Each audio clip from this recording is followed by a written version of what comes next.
All right, good evening, Horticulture 164, Hort Pest Management. This is a PowerPoint that I've put together entitled Turfgrass Cultural Management and Insect Pest. This directly is related to chapters 2 and 3 in your Ornamentals and Turf Pest Management Handbook, your textbook. It's the specialty part of your pesticide licensing exam. You know, we have just covered the core principles, or your core exam, which will consist of a 100-question exam if you take your pesticide licensing exam. And then you have the second part, which is your specialty, which is 50 questions. This comes directly, is directly related to chapters 2 and 3, so you need to go ahead and read those chapters. Look at this PowerPoint. I've included a lot of extra information that you're not going to be tested on. So when we come across something that you are going to be tested on, I am going to let you guys know. But I've included a lot of information that's going to help you if you choose to do pest management as a career. I get in a little depth about warm season and cool season grasses. You know, there are test questions, and directly from your book. But I've thrown in some extra stuff, and like I said, I'll be fair and tell you that this is testable material or not. But my name's Eric Jones. I'm your instructor, and this is Turfgrass Cultural Management and Insect Pests. All right, plant classification. Plants, they are classified by placing those with similar characteristics in the same group. One of these classifications is the angiosperms. They are our flowering plants. Both shrubs and grasses flower.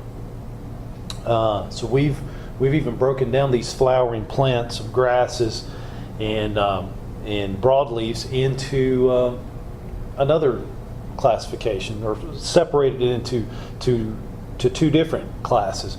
And those are the monocots and the dicots. And for those of you who have already taken Hort 162, Applied Plant Science, this is familiar information. If not, just pay close attention. Our grasses that we're studying right now are considered monocots. These are your grass-like plants. In a couple weeks, when we start talking about pest management for ornamental shrubs, those are our dicots. And even our weeds that may develop in our turf grasses can be dicots, broadleaf weeds, broadleaf plants. But we're talking about insects and cultural practices of a monocot plant or grasses for this PowerPoint. All right, your true grasses, they are in the family Poaceae. Sometimes I'll get tongue-tied. A lot of these botanical names can tongue-tie you, but Poaceae is the family of grasses, or true grasses.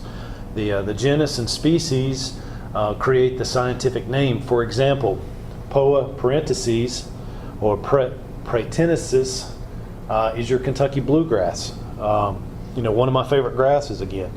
But Poa pratensis is your Kentucky bluegrass. A final subdivision is the cultivar. Your cultivars are considered to be of the same species because they are very similar in structure and physiology. And I always relate plant science to us. We have our anatomy and our physiology. Well, so do plants. Plants have their anatomy, they have their physiology. Anatomy is nothing more than the structure or the parts. Parts of the grass, the leaf, the crown, the blade, the stolon. All those are parts of your grasses. Just like we have a heart, we have a kidney, all that. Those are our parts. The physiology is how these parts work. What makes these parts work? You can't have one without the other. They are so closely related, the structure and physiology. But however, within your cultivars, some of these traits are different, such as your shade tolerance, your leaf width, your cold hardiness, your disease resistance, your heat and drought tolerance, and your establishment rate. And with these cultivars, this is where a lot of these PhDs and doctorates of turf grasses, they specialize in. They've created a new cultivar of a certain species of grass that is now resistant to ABC disease or whatever.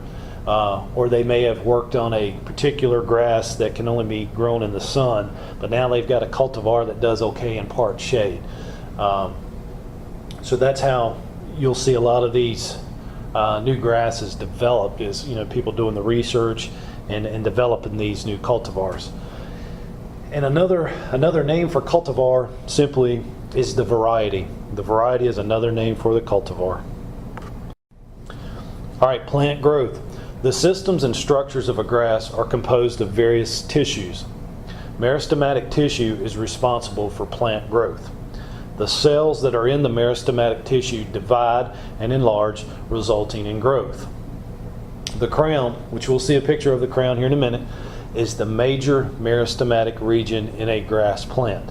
This is where all the growing is taking place. And the crown, being located at the base of the plant, allows us to mow our turf grasses on a regular basis. What if this crown was on top and that was the first thing that we see? If we cut that off, the plant's no longer going to grow.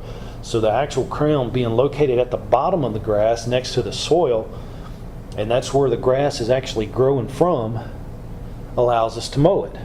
So your newest grass, people always think, well, the youngest part of the grass is the very tip. No, that's the oldest part of the grass. The newest, or the newly formed part of the grass, is at the bottom. It's growing from the bottom and it's growing upward. So we're actually cutting the older part of the grass off. All right, here we have a good diagram of the important structures of a typical grass plant. Starting with the top, the inflorescence, it's what I call the seed head. It's setting on a comb. Down below that you see the leaf. The leaf is attached at the node, and from the leaf we'll have the grass blade, or the green part that we're seeing. Within our blade we'll have a mid vein or a midrib, and just below that is our sheath. And then down at the very bottom we have our tillers. There's that crown. It's sitting right on top of the soil, and from that crown you see different stolons jumping over and starting new grass plants. Then you have a rhizome underneath, is another way for the plant to grow and to expand itself. But this is something that you guys can be tested on. This could either be in a pop quiz next week, this could be on a exam, but to actually label the parts of a grass plant. These are the important structures, and these are the parts that you guys need to know. All right, photosynthesis. I'm not going to beat this in the ground. This is something that we should remember from high school science, and we talk about it a lot more in Hort 162 plant science. But photosynthesis is nothing but energy from sunlight that is used to combine carbon dioxide and water to form carbohydrates. Carbohydrates is the food. We take in carbohydrates. That's how we survive. Well, the plants need carbohydrates too. Good thing about plants, they can make their own carbon dioxide with the sunlight. But photosynthesis can slow or even stop when environmental conditions are unfavorable. Hey, the plant's not going to be able to photosynthesize if it's too cold, if it's too hot, or either of the like. Just know the definition of photosynthesis. We're not going to get into the physiology of how this works. That's something that'll be taken care of in 162. The only thing you could be tested on here is the actual definition of photosynthesis. Respiration is simply the carbohydrates are being broken down to release energy that is used for plant growth and development. This is something that I'm actually studying in my graduate class this summer, is cellular respiration, and how plants and how animals can use carbohydrates within and how they are used up in cellular respiration. Roots. Grasses consist of an extensive fibrous root system. Remember that, it's fibrous. You know, some of your broadleaf weeds and shrubs, they're going to have tap roots, and we'll learn about that a little bit later. But on these fibrous root system, you have root hairs. They're doing most of the work for the grass plant. They're doing all the absorption. They're absorbing the water, the mineral nutrients from the soil, and they're also holding that plant together in the soil. They're giving it support. It's a mechanical support, and it anchors that plant to the soil. Root growth. Optimal temperature for warm season grasses is 80 degrees. Optimal root growth for cool season grasses is 55 degrees. Depth of your roots can be influenced by factors such as the species itself, the mowing height, irrigation, soil temperature, aerification, and the fertilizer program that you've established. Testable information here for cool season and warm season grasses. Warm season, 80 degrees Fahrenheit. Cool season, 50 to 55 degrees Fahrenheit. 55 degrees Fahrenheit. Vascular system. More plant science topics. Xylem. Water and minerals are absorbed by the roots, and they are carried up in the xylem to the stems and the leaves. Your phloem. Food manufactured in the leaves travels down in the phloem to the stems and roots. Need to know these definitions. Once again, we're not going to get into the physiology of it, but you need to know what they are. Leaves. Leaves are the major site of photosynthesis, or food production. Leaf cells are made up of the epidermis, the cuticle, the stomata, and the midrib. Parts that you guys covered in plant materials and plant science. Grass leaf is divided into two major parts: the blade, which is the upper, relatively flat part of the leaf, and the sheath, the lower portion. When grass is cut, the mower blade removes the oldest tissue, and I said that previously in a couple earlier slides. Leaf cells, we need to know that it is the epidermis, the cuticle, the stomata, and the midrib. Could be a pop quiz question, could be a test question. Stems. The crown is an elongated stem. The flowering culm produces the seeds, or that seed head from that diagram that we showed earlier. Stolons are lateral or creeping above ground stems. Rhizomes are lateral stems in the soil. Stolons and rhizomes enable grass plants to spread. More of your warm season grasses are going to spread with stolons and rhizomes. It's just a characteristic of warm season grasses. You need to know these definitions. These are pop quiz and testable questions. Other structures. Tillers. They're the shoots that grow vertically right next to the mother plant. They make the grasses perennial by replacing dead and dying shoots. The inflorescent is the flowering part of a grass plant where seeds are formed, and at normal mowing heights, turf grasses do not commonly produce seeds. If you see some lawn that's producing, or you see seed heads, it hasn't been mowed in quite a while. All right, measuring turf quality. There are some characteristics that are used to measure turf. One is color. Does it have good green color, or does it have a good bluish color, depending on the type that you're using? The texture. Is the texture soft? Is it coarse? The density. Does the yard look full, or does it look sparse? I mean, is there just a little bit of grass here and there, or is it just completely covered? Uniformity. How uniform does it look? How well groomed? These are all things that you're going to look out when you're going to do an estimate for a customer. Some of the things that you can talk to your clients about. Levels of maintenance of turf grass. High maintenance. your golf course greens, your tees, your fairways, your top quality sports turf, your medium. These are lawns or sport fields that do not require outstanding turf. Then you have low levels, which are utility areas such as roadsides, underneath power lines, water treatment plants or whatever. Just enough. The turf is primarily used for erosion control, stuff like that. This can also, and this is non-testable information, but we characterize our lawns by level of maintenance. We have some high-end clients that, we're going to treat like it's a golf course. Do they have the type of lawns that golf courses have, or some of the tee boxes or anything like that? No, but these are high levels of maintenance. We're going to do a great job. Then we have medium lawns. These are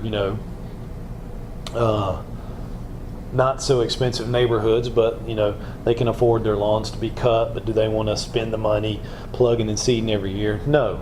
Then you have some lower levels of maintenance, which could be a schoolhouse, somewhere that they don't have a lot of visitors. They just want the grass cut, mow, blow, and go type jobs. So we characterize our lawns with high, medium, low.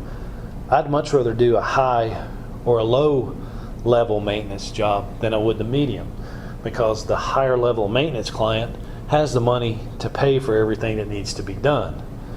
The low end customers, all they are worried about is a mow, blow, and go job. Well, the medium customers, they want everything to look perfect, but they don't necessarily have enough money to cover all the needs that need to take place to give them that lush green lawn. So I'd much rather take care of a higher level of maintenance or a lower level of maintenance lawn compared to the medium ones. Some of the best money you'll ever make mowing is a yard that is nothing but mow, blow, and go. You cut it for $25. You weed eat it every couple weeks, but it's mow, blow, and go, and you're done. And you do 5 or 6 an hour versus one high end or a couple medium ends where you may only be getting 35 to 40 bucks. You can cut a whole lot more lower level properties in the hour than you can the two above it. But that's enough on that. Sorry I got tracked off that, but your levels of maintenance can be related to your properties as well as the turf grass itself. All right, now we're getting into our warm season grasses. If you can look at the map here, look at C, the warm, humid, it comes right up almost to like where we're located. We're probably to the west a little bit. And this map's probably changed. The plant maps have changed, but we're in that transition zone. We can use warm season grasses or we can use cool season grasses, and I think that's good for us being in the landscape industry, is that we see a variety of different grasses. We can take a zoysia lawn, make it look great. We can take a tall fescue lawn or fine fescue lawn, make it look great. Have different lawn care programs for each one, and still have a good resume of the different types of grasses that we can take care of. All right, your warm season turf grass adaptation. They grow best in the southern United States. Florida on up to about where we're at. Maybe some warm season grasses on the coast of Virginia, possibly. But the optimal growth occurs when air temperatures are 80 degrees or higher. Same thing with the root temperature, right? And most become dormant when the average daily temperatures drop to 50. So when the average temperature is 50 degrees, these warm season grasses are going to turn brown, a characteristic that a lot of people do not like. So that's why they favor the cooler season grasses where we're at. The cold tolerance and other characteristics vary among the species and cultivar. True, different warm season grasses have different cold tolerances. Bermuda grass will take it a little bit more, so a little more than your Then your St. Augustine grass. Wilmington, you'll see a lot of St. Augustine. It's a very, very good grass for lawns. You're not going to see it here, but you will see the Bermudas in both. You'll see them here and on the coast. Back to these warm season grasses going dormant. There's mixed feelings about that. You have clients that don't like the grass turning brown. You have the clients that love the warm season grasses for summertime. To me, it always reminds me that I'm at the beach, so I'm favorable towards them, but I love my tall fescues as well. You know, if I ever get to build my dream home one day, I'm gonna have warm season grasses around that pool that I long for. But in my front yard, when neighbors go by, I want that tall fescue that I can stripe up and make it look like a baseball field with the striping. But with our warm season grasses, there's nothing wrong with having a warm season grass and overseeding with annual or perennial rye to give you some color over the winter. That ryegrass is going to become it'll die out when the temperatures get warm enough in the late spring. So you can have your warm season overseeding with ryegrass and keep green grass year round. Do they want to pay for it? It just depends. So, it's a big issue. Do we have a warm season grass and overseed with the rye, or do we overseed every year with a fescue? It just depends. It's personal preference when you get down to it. Establishment. Several warm season species produce only small quantities of seed or seed that is difficult to germinate. That's why we're going to establish these vegetatively by using small pieces of sod called plugs. Think back to equipment class. We're taking the plugger. Those are plugs pulling out. Well, they've got machines that actually do core plugs specifically to sell this warm season grasses. Sprigs, which are pieces of rhizomes and stolons. We've sprigged a croquet court with Bermuda. We've done it several times. You actually take the sprigs, you prepare the soil, get it perfect, almost preparing the seed bed, and then you take these sprigs that come in these big bags, well, they were at the time we did it, and you sprinkle it like pine needles. You just get a big armful and you sprinkle it on the area that you need the grass. Then we covered it with sand. We top dressed it with sand, watered it in, took care of it like it was our baby, and watched it. And then all of a sudden you start seeing green start popping up. Real good way to do this. It's a lot less expensive than the sod, which sod is nothing but thin strips of turf grass and soil. We took the sod cutter out in equipment class. There's big sod cutters mounted on tractors that can fill a pallet full in a minute or so. So there are sod forms growing the sod to take to new homes and golf courses, and this is the quickest and easiest way to get to have grass overnight. Sprigs, it's going to take a little while. The plugs, you're going to see these green circles all over, and eventually it'll cover. But sod is the quickest and probably the most efficient way, if you think about it. Because it can be done quickly. You're going to get paid sooner because you've laid the sod out. You've got green grass. Client's going to pay you. Sometimes they may want to hold a little bit, waiting for the sprigs or the plugs to take. But either way, this is how you're going to establish warm season grasses. You can actually do sod for cool season grasses as well, and we'll talk about that in a few. But the sad thing with sod, it is 100% directly related to new construction. You may have some landscape renovation jobs that you'll get, a little bit of sod, but here recently there's been several sod farms that's closed just because new construction has stopped. Bermuda grass. You know, the hybrid cultivars are the result of crosses between Bermuda grass species. Anytime you talk about hybrids, you're either talking about a croquet court, a golf green, a golf tee, or sports complex are going to be using your hybrids.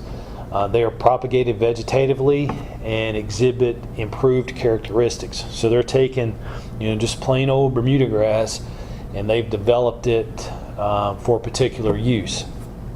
And these cultivars are going to be propagated vegetatively, either by sprigging, sodding, or doing the plugs. These hybrids, they're going to produce that high quality turf and require a higher level of maintenance than most other warm season grasses. Probably not what you're going to see in a residential lawn. You're probably just going to see, well, if you're seeing Bermuda grass come up in somebody's lawn right now that's not been vegetatively put there on purpose, you know, it's just your straight up common Bermuda grass, and people around here will think of it as a weed.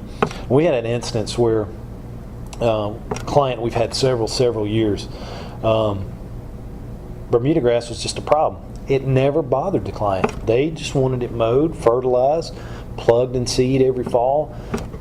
We talked to them about spraying the Bermuda grass, giving them a quote. It doesn't bother me. You guys are doing a great job. You know, overseed. If it turns brown, it turns brown. We had a guy that was working for us that come from one of the local golf courses, and he's like, Eric, let the Bermuda take it. He's like, quit fighting it. We thought about it, and you know, Bermuda is pretty much taken over. We do overseed it. We overseed it with a little mixture of ryegrass and fescue. Gives them a nice little green tint over the winter. When it dies, you'll still see a little bit of Bermuda that's brown, but you know, in a couple weeks it's turned, and you know, it's green grass. Good thing about that, it's choked the fescue out. If we had to skip that yard a week, you really can't tell, you know, because the Bermuda it's not going to produce such a significant seed head as some of your fescue or other cool season grasses. So it works pretty good. All right, some more information on Bermuda grass. These improved hybrids are used on better quality lawns, sports areas, and on golf courses, and common Bermuda grass produces a lower quality turf. Common Bermuda grass, probably stuff that you're going to see at a schoolhouse or something like that, that's not plugging and seeding or trying to fight the Bermuda grass. If you get a little bit of Bermuda grass, common Bermuda grass in a yard, it is going to take over. And like I said, to me, that doesn't bother me. Yes, there's going to be some clients that absolutely, you know, will not stand for it. Some, like the previous client that I told you guys about, it didn't bother them. To me, it doesn't bother me. But like I said, if I go back to ever having my dream home one day, yeah, I will put more effort into my lawn. It's kind of hard to take care of the acre that my house sits on and the adjacent 2 acres that me and Dad, you know, alternate mowing together. So we kind of let that grass go. But Bermuda grass, it requires less maintenance than the hybrids, just straight common Bermuda grass. It doesn't require the maintenance. You know, it's not a golf course grass. Common can be propagated by seed. That's another good thing. I actually have a bag in my office to show you guys, and you know, we got a little patch down below that we need to work on for our labs, but you know, it doesn't necessarily have to be propagated vegetatively. It can be, you know, it can be produced vegetatively, but we can also seed it. And both of these Bermuda grasses have stolons and rhizomes and are poor in the shade.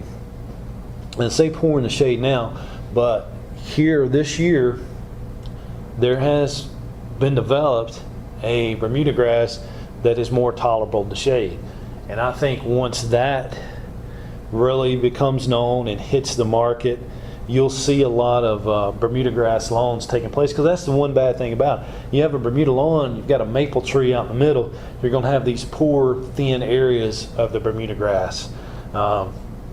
So people don't like that, and you have to have bigger mulch areas and stuff like that. So if they perfect this Bermuda to grow in the shade, it's another tool in our back pocket that we can offer our clients. St. Augustine, the characteristic of it's coarse textured, has strong stolons, and is excellent in the shade. Just like I said previously with the Bermuda grass, if you have a client that does want a warm season grass and has a lot of shade, this is the grass you need. But here's the thing, it is only used in the warmest areas of the warm season zone. I know places that have this in Wilmington, and it is a major long grass of the deep south. So South Carolina, Georgia, Florida, it's probably one of the better grasses to use. The thing here, we can only propagate it with sprigs, plugs, or sod. It can only be grown vegetatively in someone's yard.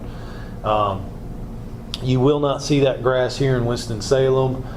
You may see it experimented with, try to grow. It may last a season, but it gets too cold for it here. But I do know of landscape maintenance contractors that have St. Augustine lawns in Wilmington, and it's a thriving grass there. Baja grass, Paspalum notatum. Characteristics of this grass: it's adapted to warmer regions of the south. Again, probably not going to see it here in Winston-Salem. Has a coarse, tough leaf blades. It spreads by short rhizomes and stolons. Very drought tolerant. So if you're on the coast and you have a client that does not want to deal with irrigation, this is a species that you may want to use. The bad thing about it, it can produce very ugly seed heads. And if you have a client that, hey, I don't want irrigation, I only want you to mow my yard once every 2 weeks, this is a grass you're not going to use because it's going to produce those ugly seed heads. You would want to go with a different grass. Another good point about this grass, it's relatively resistant to pests. So if you have a client that can deal with some seed head issues, they don't have to worry about irrigation or pests, this is the grass that you would want to use. And I hope you guys are starting to see the different characteristics of some of these grasses. I will try to put some pictures on Blackboard. If not, maybe some slides next class to show you the different pictures of these grasses. If not, hey, take a look in your books, look it up online. There are some books that actually have great pictures of these grasses, but I'm not so worried much about you guys being able to recognize those grasses right offhand, but understand the different characteristics of why you would want to use some of these grasses on your properties. All right, seashore Paspalum. Characteristics: it's coarse, fine textured type. It is very tolerant of high salt levels. So where would we want to use this? Would we want to use it in the mountains?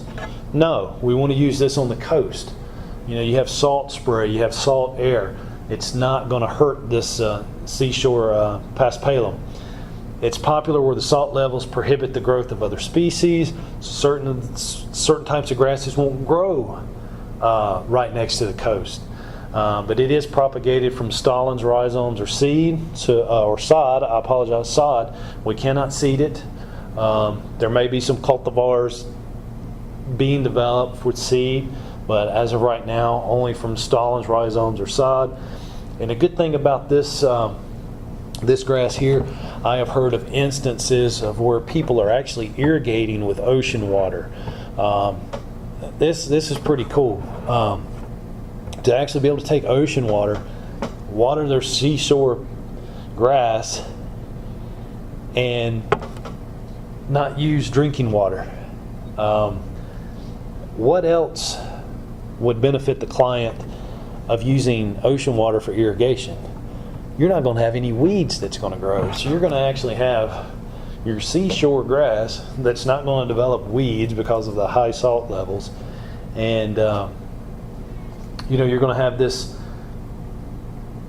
either a coarse, depending on what type you want, or a fine texture. So a fine textured seashore paspalum lawn is a great idea if you're living on intercoastal waterway or next to Myrtle Beach. Perfect grass for that. All right, centipede grass. Some characteristics of centipede. It's primarily vegetatively grown. I do have some centipede grass seed in my office to show you guys at a later date, but it's primarily established by vegetative means, has a poor wear tolerance. So is that something you want to plant? Do you want to sod a schoolhouse with centipede grass? No. A lot of foot traffic is going to damage this grass. It needs to be in places, only, where it's not going to have the traffic. A minimum maintenance species. It doesn't require a lot of maintenance, but still, yet it has that poor wear tolerance. And it's used where quality is not important. It's not a pretty of a grass as St. Augustine or some of your hybrid Bermudas. It's on the roadside, it'd be perfect. On the interstate, on the other side of the guardrail. For one, it's minimal maintenance. The quality isn't that important. All we want is something green there. It doesn't have to be lush and green. And on the side of the highway, there's not going to be too many people walking to damage it. So, depending on where you need, this is a grass that you would use in instances like that. Typically not a grass that I would want at my dream home. Zoysia, probably my favorite warm season grass that there is. Japanese long grass, also known as that. Zoysia japonica. It is the most widely used zoysia grass. The best low temperature tolerance of the warm season grasses. You see a lot of it here in Winston-Salem. It's starting to become known. It's vegetatively propagated. Manila grass is a different kind. It is a finer textured and less cold tolerant. Probably still used here a lot in the area, and it just has a finer texture. It's not as coarse as the Japanese long grass. If you've ever been over to Lisa Swarthout's house, our other instructor, she has that in her lawn, and we actually took care of a client that actually had it, and it was we mowed it maybe 3 or 4 times a year for him. We didn't do it every week. He'd call us and say, hey, just come to, it's got a few shoots, I need it just kind of dressed up, and primarily for edging, take a weed eater and kind of keep it from spreading into his pine needle areas. We did that 3 or 4 times for him, and I believe we actually overseeded with rye a time or 2 for him, just to get rid of the brown, but eventually he got used to it turning brown, and it was fine. But one of my favorite grasses, the first time I'd ever been introduced to this, I was we went in the fall of '96 to the American Society of Landscape Architects convention. I was a senior at North Carolina A&T, and while we weren't at the convention, we were going around visiting different landscape firms, different landscape architecture offices, and we were still in Orange County, south of Los Angeles, but we went to if you guys are ever familiar with the TV show The O.C., went where a lot of that was filmed. And we went to a park that was right on the Pacific Ocean. And our instructor, Dr. Ware, she was showing us this grass, and it was zoysia, and we were all like, wow, we've never seen it because it wasn't that popular back here on the East Coast yet. And she said, this is zoysia grass. She said it's used extensively in California because we don't have to mow it. She said it stayed green year round, especially there in Southern California. Stayed green all year. She said they'd mow it, maybe 3 times a year. Didn't need that much water. And anytime, that the state or city government would put in a park or whatever, they would use zoysia grass. And that was my first introduction to it, and really became fond of the grass, from there on out. Common carpet grass, some characteristics. It's poor low temperature and drought tolerance. It's unattractive due to coarse texture and the many coarse seed heads produced. Used on minimal maintenance sites, especially if poorly drained. So this is a time, a time that you would use this grass is if you have a wet, soggy site. I'm not too familiar with carpet grass. It's just not something that we see around here. But remember, if you have a client that wants a warm season grass and they've got a low wet spot or the yard just seems to stay wet, this is a grass that you would want to use. All right, Kikikuyu grass, a little bit harder name to say, probably more so even than the botanical name of Penisatum clandestinum. But the characteristics of this: poor cold tolerance, found in coastal California, often growing as a weed, hence weed, something that we're not going to want to use. It spreads very aggressively, and due to close mowing tolerance, it can be used on golf course fairways.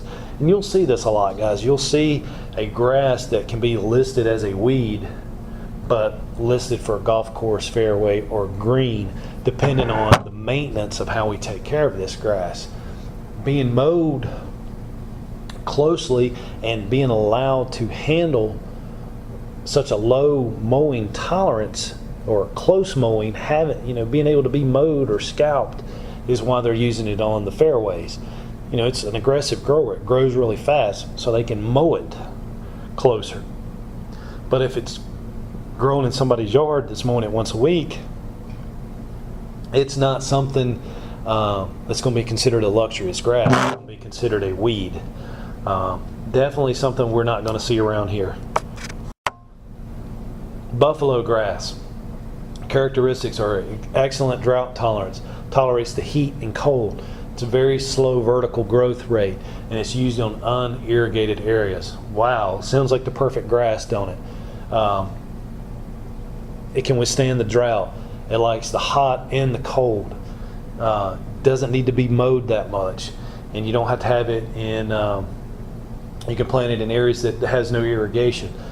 It's a grass used a lot in the Midwest. For one, Midwest gets extremely hot during the summer, and it gets extremely cold during the winters. Don't have to mow it. I mean, it seems like the perfect grass. I'd like to see some of this maybe used a little more around here, but who knows? But a very good grass. All right, winter overseeding.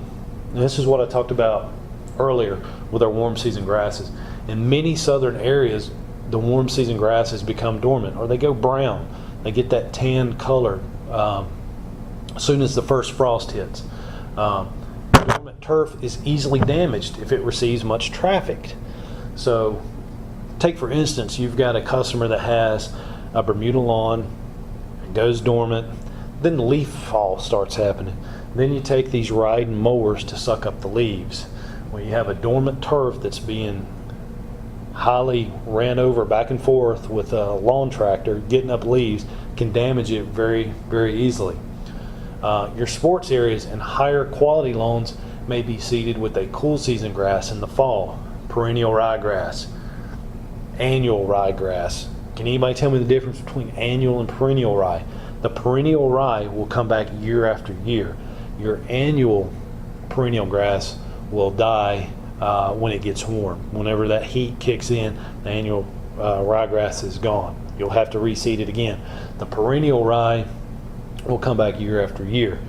I would go with the annual just to be safe in case the client doesn't want to overseed next year. Or a lot of times you'll see builders or developers, they'll use a ryegrass in their mixture because ryegrass will be up in 3 or 4 days. I mean, it comes up quick.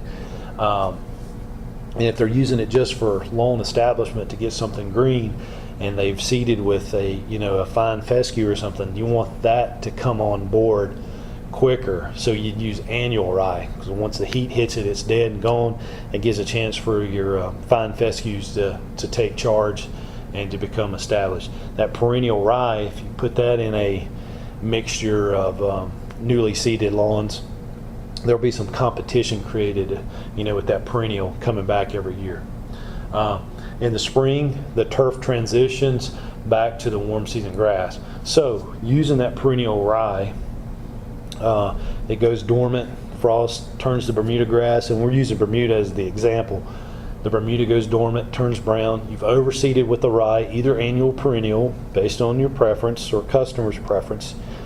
It comes up, you've got this green, lush lawn that's going to last through the winter.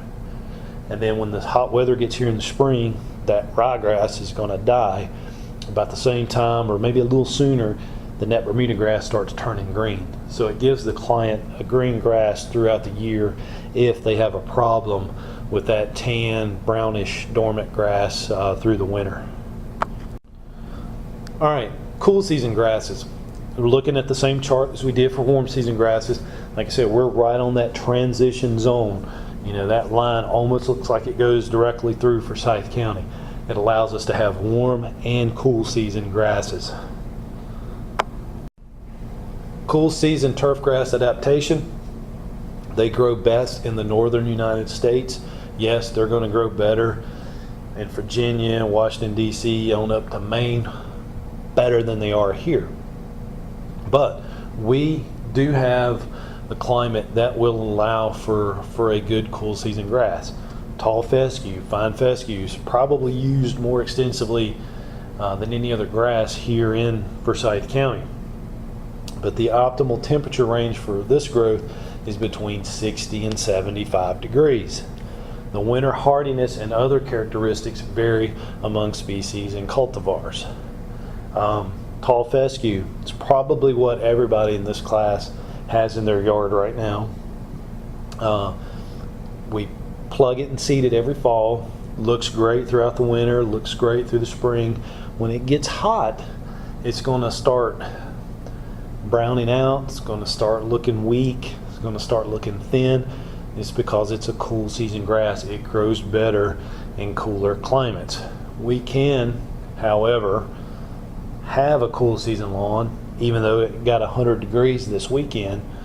You know, the lawn stops growing. You don't have to mow it as much when it's hot, but it's going to protect itself. And when it cools up a little bit, it's going to come back. But still, because we're in that transition zone, people plug and seed every fall to get that healthier stand and have that good looking grass through Christmas and through the spring until it gets warmer again and it starts looking a little weak. Irrigation, aeration, all that helps during the hot months. You know, if the roots can get air and definitely get that water, your cool season grass will even look, you know, halfway decent through the summer. Kentucky bluegrass. The characteristics: it's widely used on lawns, sport fields, and golf course fairways. Has a vigorous rhizome system, many strengths and abilities due to the availability of over 100 cultivars, 100 different types of this grass, people. Has poor shade tolerance and a slow establishment rate are two common weaknesses. I actually have part of this in my lawn. It's where my grandmother had sowed it years ago, or my grandfather. But it's exactly right. For some reason, it's only growing underneath our trees. And that's probably because that's the closest area to the house. They sowed this grass when the trees were real small. And now that the maple trees are taken off and created shade all over the house, the grass isn't doing so well. It's there, but it's not as thick if it was in the sun. It is a spreader, but it takes forever. You know, I notice, you know, from the time I've lived there that some of it is spread out in the yard. Will it ever cover my entire lawn? Not in my lifetime. Very expensive to sow, but it's still worth it. It's probably one of my favorite grasses. It is the absolute best grass to walk in barefooted. You can't beat it. It is almost like a carpet. You know, I am lucky to have it in my yard. I never overseed over this with a fescue or anything. I'm just kind of letting it go. I have cut down one tree that's allowed some more light in. I need to take down another one, and it may do a whole lot better. You know, the poor shade tolerance hurts it, and the fact that it's a slow establishment rate, or probably why people don't go with it as much as they really should. But to walk on it barefooted, it'd be the only lawn that you would want to ever have. All right, your rough bluegrass, it's an excellent cold tolerant, and it's pretty good in the shade. It's poor heat, drought, and wear tolerance, and used primarily in wet, shady areas. Sad thing about this, wet area, you're not going to be walking in it barefooted to feel how good it feels to be barefooted with it. But it does, can withstand the cooler temperatures a lot more. Doesn't like the heat, but it's pretty good for drought and wear. So if you had a wet area that likes drought-resistant grass, it's kind of contradictory to say that, but it's what you'd want to go for. All right, annual bluegrass, poana. There are two types of poana. You have the Anna and the Reptans. The former is the true annual, dying after seed production in the spring. The latter is a weak perennial, sometimes called creeping bluegrass. Many other biotypes exist. We had a problem or infestation of this grass on one of the croquet courts we took care of at Arbor Acres. You would get this poana come up, and we would spray for it and get rid of it, and actually have the hybrid Bermuda. It's one of these other grasses that can be a weed or can be a luxury grass, depending on how you take care of it. Some people consider this weed, but then again, golf courses use it. Your annual type is considered a weed because it is intolerant of drought, heat, and the cold, and dies out readily. Persistent because it produces large amounts of seed. It's going to take over fairly quick, and it's particularly persistent in closely mown turf such as that found on golf courses. We mowed the croquet court 3 times a week, mowed it short, so it spread very quickly. All right, your perennial type has your fine leaf texture, very high density, means it grows real close together. It's going to produce your short stolons and your fewer seeds than the annual type bluegrass. It is has a better tolerance of the environmental conditions than the annual type, and for that reason, this is the type of bluegrass that we're going to find on the greens, referred to as your greens type bluegrass. This isn't the type of weed, as I mentioned, that came up in the croquet court. It actually had the annual that spread really fast. It was considered a weed because we had the hybrid Bermuda. It was invasive to it. All right, your perennial ryegrass.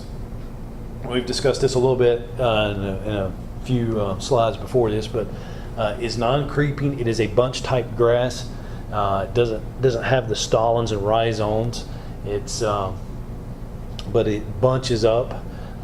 Has a rapid establishment rate, which means, guys, you can sow this and it's going to be up in 2 or 3 days. You're going to see some green coming up through your wheat straw. Does have some cold hardiness problems, which means if it gets really cold, it may knock it back a little bit, but it wears well and can be mowed relatively close. It's used on lawns, sports fields, and golf course fairways. It's an overseeder, and is often mixed with Kentucky bluegrass. Gives you a little bit of color right off the bat. It is seen in some of your fine fescues and your bluegrass mixes. My dad's big on not having it in his mixture. He's all about getting the fescue well established and not needing the ryegrass, and I agree with that. But again, it all goes back to personal preference. You'll see the perennial rye, even the annual rye, used in erosion control because it comes up quick, or you've got a builder that's built a house, he wants the grass to come up really quick. it's going to be a ryegrass, and he's going to mix it with some other grasses that's going to come in a little bit behind it. Creeping bent grass. A golf course green. This is your greens and your tee boxes primarily here. The characteristics, it's aggressive, it spreads with stallings, it's very cold tolerant. That's what makes it, if you're driving by a golf course in January and you see the tee box and the green, or even the fairways green, they've not gone dormant, it's because it's a creeping bent grass. You can mow it close. Does have a high maintenance requirement. Like I said, it's used on golf courses, tees, and greens. And on weekends like we just had with 100-degree plus temperatures, this can kill it. If you drive by a golf course and you see big fans blowing on the tee boxes and the greens, that's a bent grass. That's a bent grass tee box or green. They're actually having to keep it cool. That air gets real stagnant and holds the heat, so they're circulating air just to raise the temperature a little bit. But very expensive. It's not what you'd want to have in your lawn, just for the cost and the high maintenance. It needs the fertilization. It needs to be mowed close, and it needs to be kept cool in the weather that we've been having recently. All right, your colonial bent grass, it produces a high density, fine textured turf. It's just like its brother. It tolerates close mowings, but it has weak stallings and rhizomes.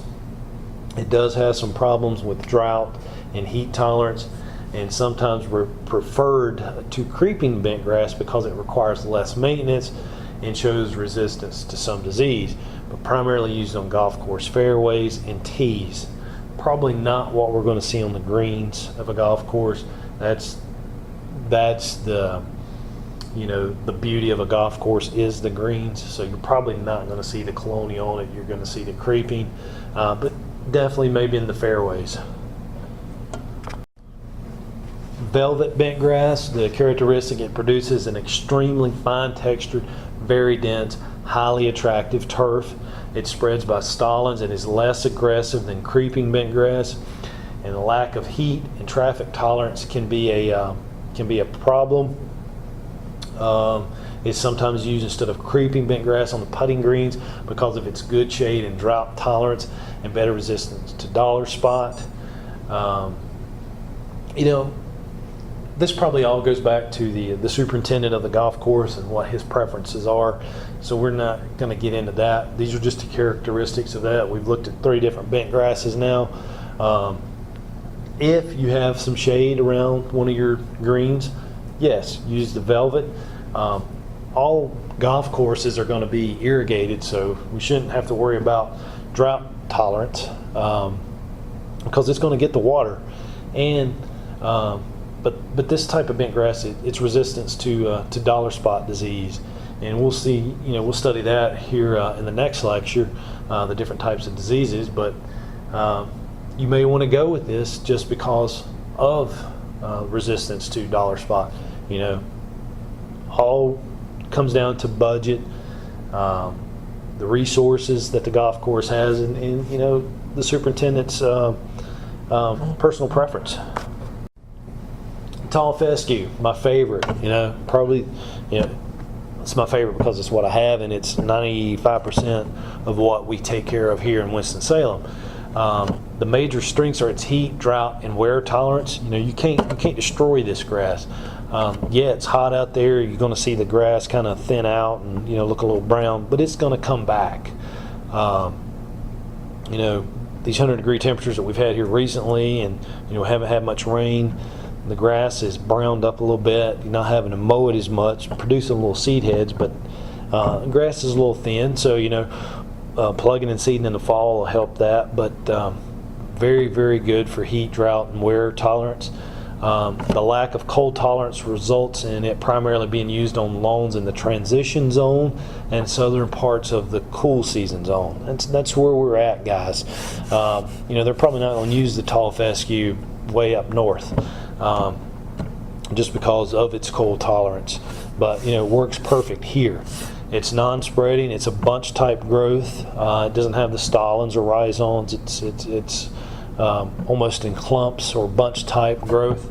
Has fewer pest problems than most turfgrass species, but does not tolerate close mowing. We need to mow this, 3.5 to 4 inches. I'm all about having, the deck of the mower raised higher. Creates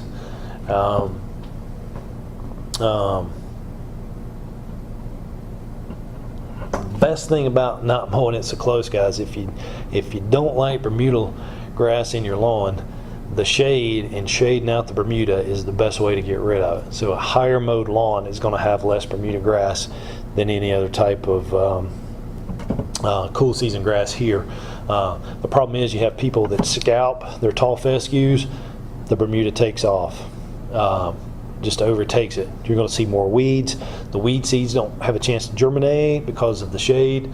So keep it at 3.5 to 4 inches on your mower. You'll be a lot happier with your tall fescue lawn. Fine fescues, there are 5 grasses that are grouped together and called the fine fescues. You have your slender creeping, your strong creeping, your chewing fescue, your hard fescue, and your sheep fescue. All right, with your fine fescues, there are going to be some differences that occur between each of them. They generally have the same following characteristics. So they're all going to have a fine leaf texture. They're going to be drought and shade tolerant. They're slow to spread, and they have a slow vertical growth. It requires low levels of maintenance. You're not going to have to mow them as much. You're not going to have to aerate or seed much, because they can tolerate that shade. They're not going to get as thin underneath the trees as some of your grasses. So these are good grasses to have. You'll see a lot of your seed warehouses or sales places. They're going to have a mixture of these fine fescues. You're going to want to. All right, now we're going to start talking about insect pests, and these are just insects of turf grasses. And I know you guys, especially if you're taking this class during the summer, you're taking this class along with insects and disease. If you're taking it in the fall, you've either had insects and disease, or you're a new student, you'll have it coming up in the summer. So we're not going to spend too much time with this. There's just a few slides on insects. But to begin with, your adult insects have 3 pair of legs. Insects either have chewing or sucking mouth parts. In a little bit, we're going to figure out which one's worse for turfgrass, either the chewing or the sucking. And then their skeletons are on the outside of their bodies. Molting is when they dissolve their old exoskeletons and produce new, larger ones. And then each period between molts is called an instar. Should be familiar to you if you're taking Lisa's Insects and Disease class right now. Metamorphosis, again, should be all familiar to you either through that class or even this term. You should have heard it before in high school biology, or if you're taking Biology 101 here, you've talked about this before, but insects, they begin their lives as eggs, then they progress through immature stages, and then they become adults. Metamorphosis occurs when there is a change in appearance between the immature and adult stage. If this change is dramatic, for example, a caterpillar to a moth, the insect has complete metamorphosis, and the immatures are called larvae. If the change is relatively simple, such as the appearance of wings on the adult, the insect has gradual metamorphosis, and the immatures are called nymphs. All should be very familiar to you, especially in the summer class taking Insects and Disease. The life cycle of a chinch bug is an example of simple metamorphosis. It begins with the egg, followed by 5 immature stages, and finally the adult. And here we see those stages A, B, C, D, E, F, and G. Starting out first and ending up with the mature bug down there at G. So take a look at this slide, the previous slide, put the two together, and you're seeing simple metamorphosis. All right. Metamorphosis continued. The life cycle of the European chafer from the left, and you'll see this in the next slide. You have the egg, the first instar larva, the second instar larva, third instar, then perpetual stage, pupa, and then the adult. You'll see this in the next slide. And there we're seeing it just in the previous slide.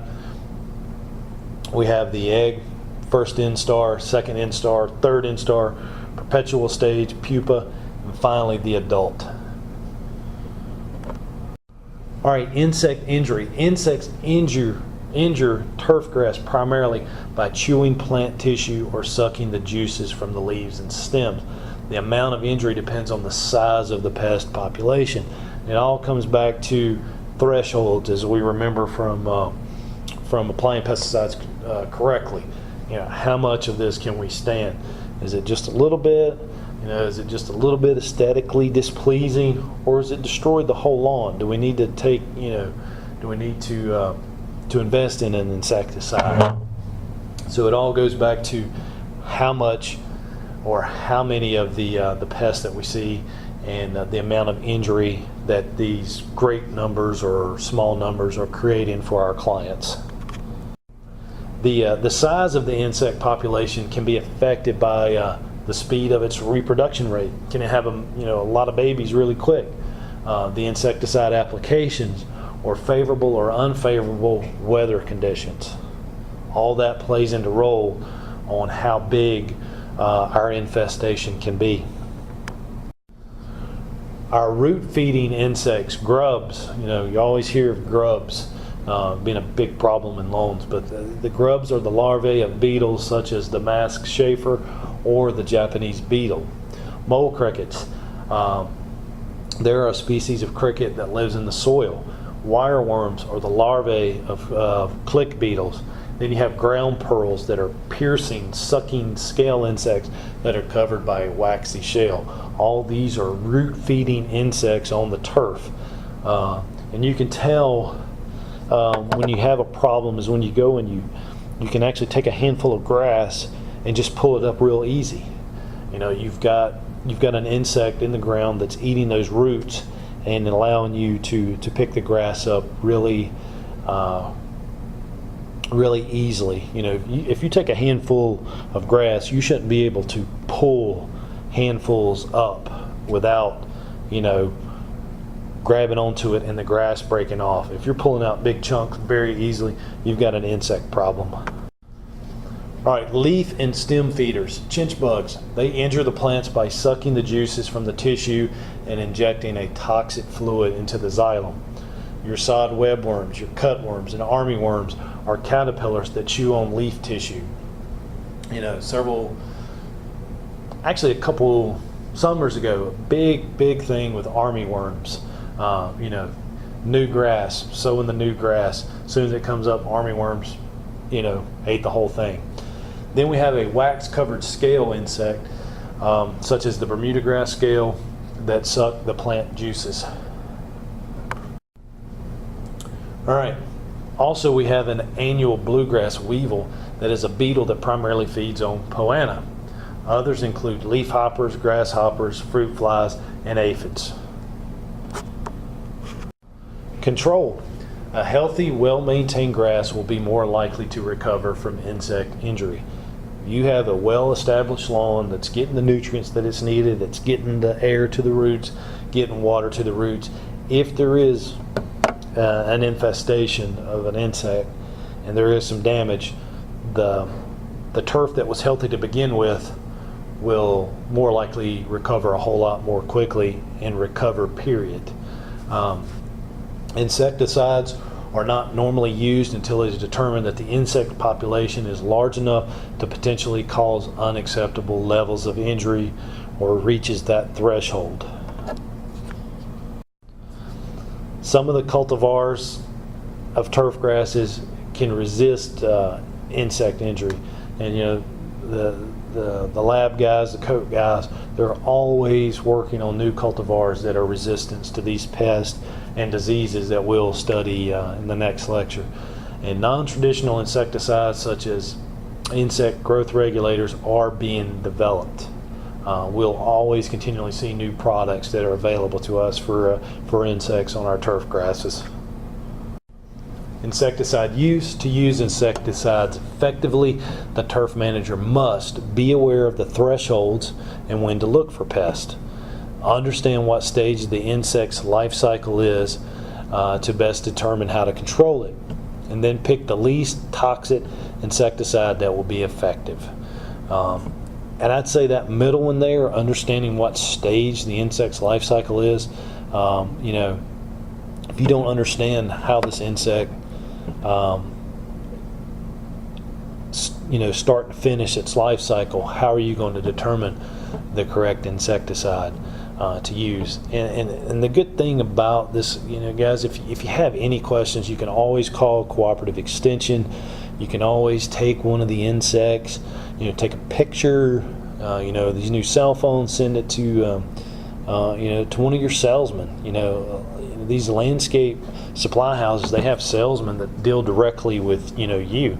You know, the salesman may have 20 customers that he's dealing with, or, you know, probably more than that, but, you know, he's there to help you. You know, he wants to sell you that insecticide that's going to get rid of it. So they're going to identify it for you. So use the resources that you have. All right, and also with insecticides, you need to understand the characteristics of how it will work. For example, if the insecticide is broken down by sunlight, you'll need to apply it at night. If it doesn't need to have irrigation on it, you need to apply the application on days that the irrigation system's not coming on. You need to understand what will actually destroy that insecticide. You don't want to put this chemical on the lawn and it not effectively hit the target that you intended to. You've spent money, you've put pesticides into the environment that didn't need to be. So make sure you understand how that insecticide works. And that wraps this PowerPoint up. Please make sure that you read chapters 2 and 3 in your Ornamentals and Turf Pest Management book, and download the slides. I will have them in PDF, each slide separately, and I will also have them on a notes page where you can print and